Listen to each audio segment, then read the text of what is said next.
राम कबीर। गुरु सेवा जन बंदगी, हरि सुमिरन वैराग्य। एक कबीर का वचन है, बहुत ही बढ़िया है, अनोखा है। तो कबीर कहते कि गुरु सेवा जन बंदगी, हरि सुमिरन वैराग, ऐता तो तब पाइए जो पूरन मस्तक भाग। अपने आप में ये बहुत अनोखी बात कह जाता है। कबीर कहते हैं गुरु सेवा जन बंदगी, हरि सुमिरन भाग।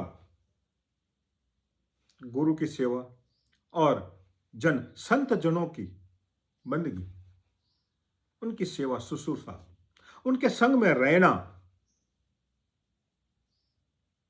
और हरि सुमिरन वैरागी, परमात्मा का भजन कीर्तन करते करते, उनका नाम स्मरण करते करते, इस संसार में रहते हुए भी हमें वैराग्य का अनुभव हो। ये उपलब्धि कब हासिल होगी, तो कैसे मिलेगी? तो ऐता तो तब पाइए, कबीर समझाते, ऐता तो तब पाइए जो पूर्ण भाग मस्तक, मस्तक में कुछ भरा पड़ा हुआ है, कुछ लिखा हुआ है, तभी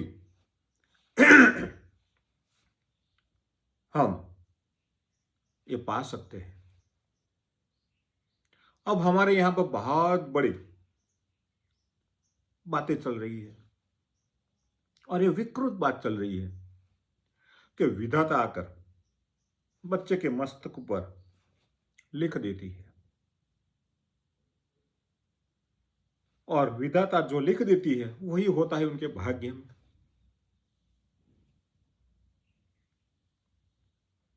अब विधाता कौन है वो तो कोई नहीं जानता,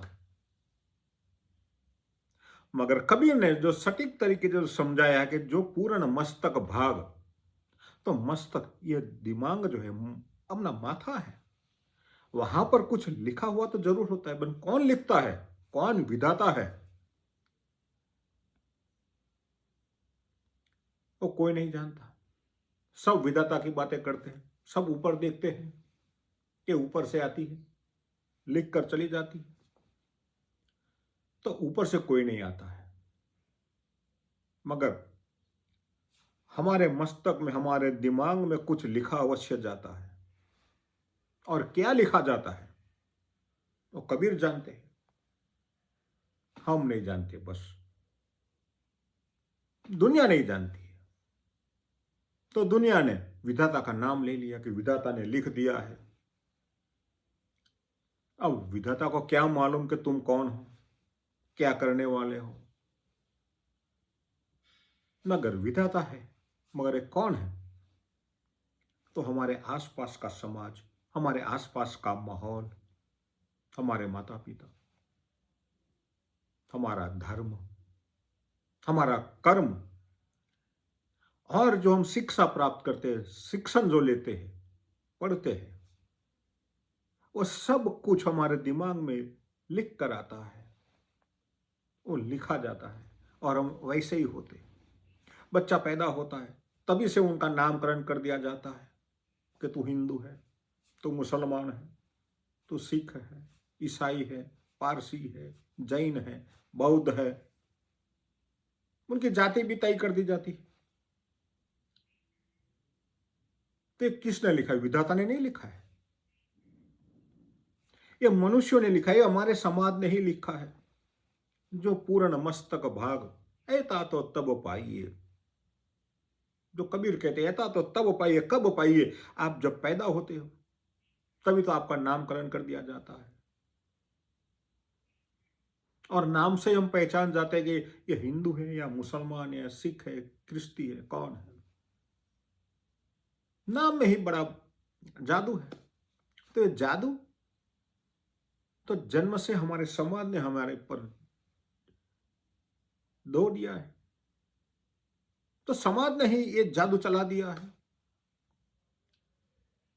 अब ऐता तो तब पाइए, जो कुछ अच्छा लिखा है, कुछ समाज ने अच्छा सिखाया है, और यदि हम समाज से कुछ अच्छा सीखे तो कुछ अच्छा होगा, वरना बुरा ही होगा। बुरे लोगों की संगत में चले गए, बुरे लोगों की संगत में अपना जन्म हुआ, वहीं बड़े पले पाले बड़े हो गए, तो क्या वहां से संत निकलेंगे? बहुत मुश्किल काम है, बहुत ही मुश्किल काम है। कोई कोई निकल सकता है, ज्यादा लोग नहीं निकल सकते। इसलिए तो इस जगत में संतों की कमी है। संत जन हमें दिखने को कब मिलते हैं, कैसे मिलते हैं, कैसे ढूंढे, वही तो प्रश्न है। और मैं बार बार कहता हूं कि संतों की संगत में जाए, संतों को पहचानिए, ढूंढिए, पर कैसे ढूंढिए?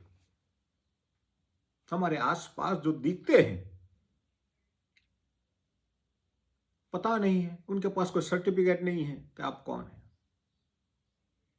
आजकल तो लोग खुद अपने आप को सर्टिफिकेट देकर घूमते फिरते हैं, खुद ही भगवान बन जाते हैं, स्वयं प्रभु। बहुत सारे लोग हैं, भगवान का चोला पहन देते, हम भगवान हैं। अब एक सुई तक उठा ना पाते हैं, अपनी धोती तक नहीं पहनने आती है, ऐसे वृद्ध हो गए, असक्त हो गए होंगे, फिर भी कहते मैं दुनिया चला रहा हूं। तो ऐसे भी लोग हैं। और हमें कहा जाता है कि संत है, पांव छो, आशीर्वाद लो, आपका कल्याण कर देगा।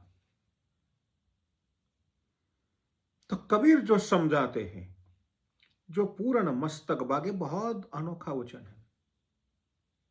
और विधाता नहीं आती है, विधाता ने ऐसा नहीं लिखा है आपके नसीब में। आपका नसीब तो आप खुद तय करते हो, आपका समाज तय करता है, आपकी विचारधारा, आपकी सोच तय करती है, और जो आपने शिक्षण लिया है वो तय करते हैं।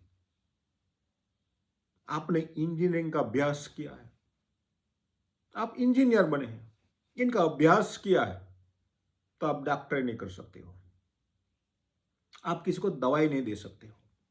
क्यों? क्योंकि आपकी जो शिक्षा हो इंजीनियरिंग की है, आपने डॉक्टरी की है, तो आप किसी का मकान नहीं बना सकते हो, किसी फैक्ट्री खड़ी नहीं कर सकते हो, क्योंकि आप डॉक्टर हो। और डॉक्टर में भी आपने जिसमें पढ़ा है वो ही कर सकते हो, जिस विषय को आपने पढ़ा चुना है, उनके बाहर आप दवाई नहीं दे सकते हो। तो ये विधाता ने नहीं लिखा है, आपके दिमाग में आपने जो भरा है वही आप कर सकते हो। तो कबीर तो पैदा कहाँ हुए थे? एक तालाब के किनारे, पता ना था माँ कौन थी, बाप कौन था। हाँ, दुनिया ढूंढने लग गई थी, वो अलग बात है, दुनिया ने ढूंढने लग गई कि इनका बाप ढूंढ लो, इनकी माँ को ढूंढ लो। एक मुसलमान जुलाहा ने अपने घर ले आया, उनका पालन पोषण किया, नामकरण भी कर दिया कबीर। और सही बात तो यह हुई कि एक मुसलमान परिवार में पला पोसा जुलाहा रहा, कब बुनता रहा ना। लोगों ने नामकरण तो कर दिया माता का कि वो ब्राह्मण विधवा का बेटा है, मगर कभी जनेऊ धारण नहीं करवाई ब्राह्मणों ने। कितना स्वार्थी है लोग। कभी कबीर को जनेऊधारी ब्राह्मण नहीं कहा, ना जनेऊ धारण करवाई, ना स्वीकार लिया। रामानंद ने भी बहुत मुश्किल से उनका स्वीकार किया अपने शिष्य के रूप में, वो भी गंगा के घाट पर। अब ये कहानी में कितनी सच्चाई मुझे नहीं मालूम, मैं जाना भी नहीं चाहता हूं। फिर भी उन्होंने अपना राम खोद लिया, अपना राम ढूंढ लिया। कहां से ढूंढना था वो कबीर को मालूम था। उनके आसपास का माहौल तो कुछ और था,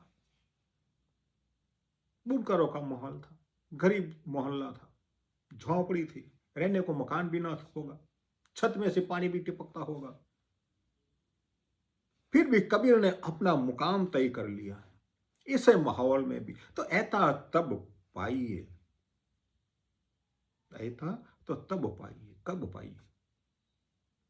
जब अपना मस्तिष्क को हम तेज रखेंगे, सचेत रखेंगे, हमें कहाँ जाना है, हमारा मार्ग कहाँ है, वो हमें ही तय करना है। हमारे आसपास का माहौल कुछ और भी कहता हो तो वो संभव है। कोई कहता है ये रक्षा बांध ले, ये धागा बांध ले हाथ पे, ये गले में माला डाल ले, वो कर ले, इनके पास जाए, इनके चरणों में जाइए, विधि करवा ले, पूजा करवा ले। तू ये नहीं करता है, इनसे तेरा कल्याण हो जाएगा, वो हो जाएगा। कबीर के पास भी यही था। कबीर के आसपास का माहौल में और आपके आसपास के माहौल में कोई भेद न था, फर्क न था। मगर कबीर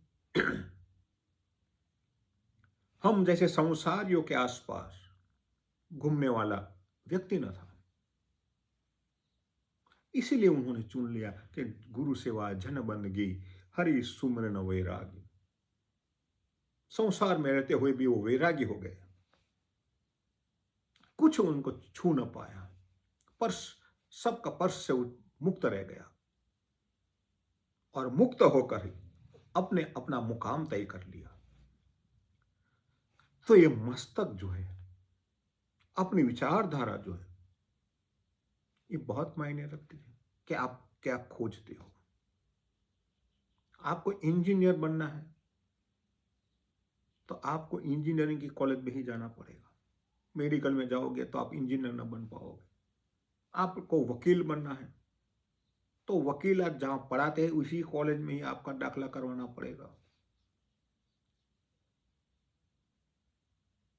आपको क्या चाहिए वहीं आप जाओगे, तभी तो मिलेगा। आपको राम चाहिए, आपको सच्चा परमात्मा चाहिए, तो परमात्मा कहां मिलेगा ये तो तय करना पड़ेगा। हम अपने बच्चे के लिए जब एडमिशन ढूंढने जाते हैं तब हम कितना अभ्यास करते, कौन सी शाला में पढ़ाए, कौन सा अभ्यास करवाए, क्या बनाना है, कौन से माहौल में रहना है, वो हम बहुत छानबीन करते हैं। अच्छे शिक्षक हो, अच्छे क्लास का हम पसंदगी करते हैं, अच्छे विषयों की भी हम पसंदगी करते हैं। जैसे जैसे बच्चा बड़ा होता है तभी तभी हम उनका एनालिसिस करते रहते हैं, विश्लेषण करते रहते हैं कि उनका विकास कैसे होगा। और एक मुकाम आता है तब तय होता है कि वो कहाँ जाएगा, क्या करेगा। 12वीं कक्षा में आता है तब तय होता है कोई इंजीनियर बनेगा, डॉक्टर बनेगा, वकील बनेगा, क्लार्क बनेगा, सीए बनेगा। तो हम बेचते हैं, पर ये जिंदगी का, ये हमारे जीवन का जो मूल्य है, अमूल्य है, और ये दोबारा कब मिलेगा किसी को पता नहीं।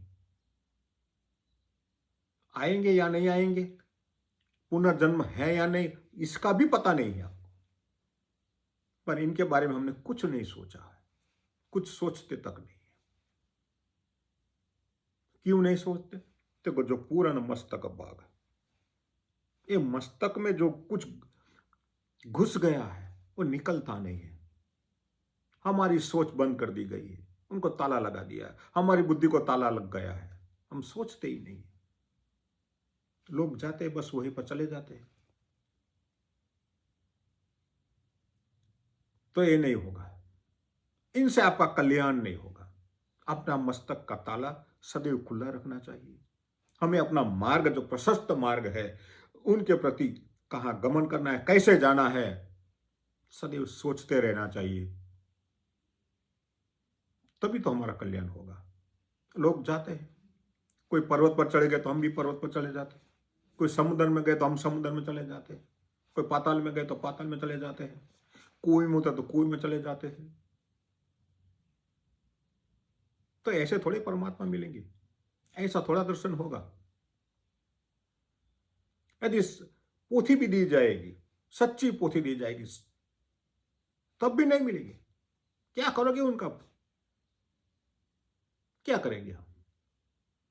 हमारे बहुत सारे उपनिषद ग्रंथ हैं, यदि आपको दे दी जाएगा तो चलो ये पढ़ लो, यही तो धर्म है, भगवत गीता दी जाएगी, क्या करोगे उनका? वो तो घर की अलमारी में पड़े रहेंगे। तो ये अलमारी में रखने के लिए नहीं है, वो अपनी अलमारी में जब तक नहीं आएगा तब तक कुछ काम का नहीं है। मैं कहीं जाता हूं, कई लोगों के घर पर बोलता हूं समागम का ग्रंथ है, तो कहाँ है? निकाल के लाते हैं, ऐसा ही ऐसा पैक का पैक होता है। बोलता है हमने बहुत संभाल के रखा है। उदा धर्म पंचरत्नमाला है तो कहा है बहुत संभाल कर रखी है।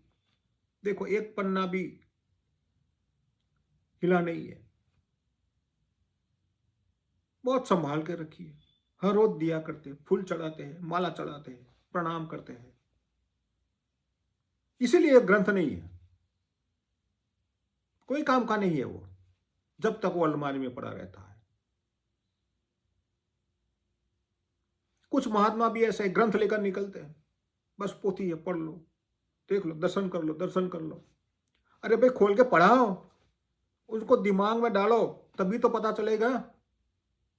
मगर वो तो आता नहीं है, खुद न पढ़ी, दूसरों को क्या पढ़ाएंगे। और चेले भी ऐसे हैं, वो भी मान लेते हैं कि दर्शन मात्र से कल्याण हो गया। तो ग्रंथ के दर्शन मात्र से कोई डॉक्टर नहीं बनता है, ग्रंथ के दर्शन से कोई इंजीनियर नहीं बनता है। उनको पढ़ना पड़ता है, तभी तो बात बनेगी। तो हमारी बात नहीं बनती है, जो पूर्ण मस्तक, जो हमारे पूर्ण मस्तक में, पूरे मस्तक में घुसना चाहिए। आधे दिमाग में घुसा तो भी नहीं चलेगा, पूरा घुसना चाहिए। कबीर क्या कहते, पूरे का पूरा, 100%, एक भी कम नहीं चलेगा। तो कबीर कहते हैं। तो आते रहिए, समझते रहिए, कबीर को समझते रहिए। कबीर की बात बहुत अनोखी होती है, और कबीर ने अपना रास्ता निकाला था, तो वही कबीर बता रहे हैं, आपको भी बता रहे हैं। खुद उन्होंने जो किया, तो आपको भी यही करना पड़ेगा। आते रहिए, सुनते रहिए, और कबीर के संग अपनी यात्रा का मुकाम तय करो। अपनी विधाता खुद आप ही हो, आपका समाज है। ऊपर से कोई विधाता ने आपके लिए कुछ नहीं लिखा है, ये भ्रम है तो निकाल दो। अस्तु राम कबीर।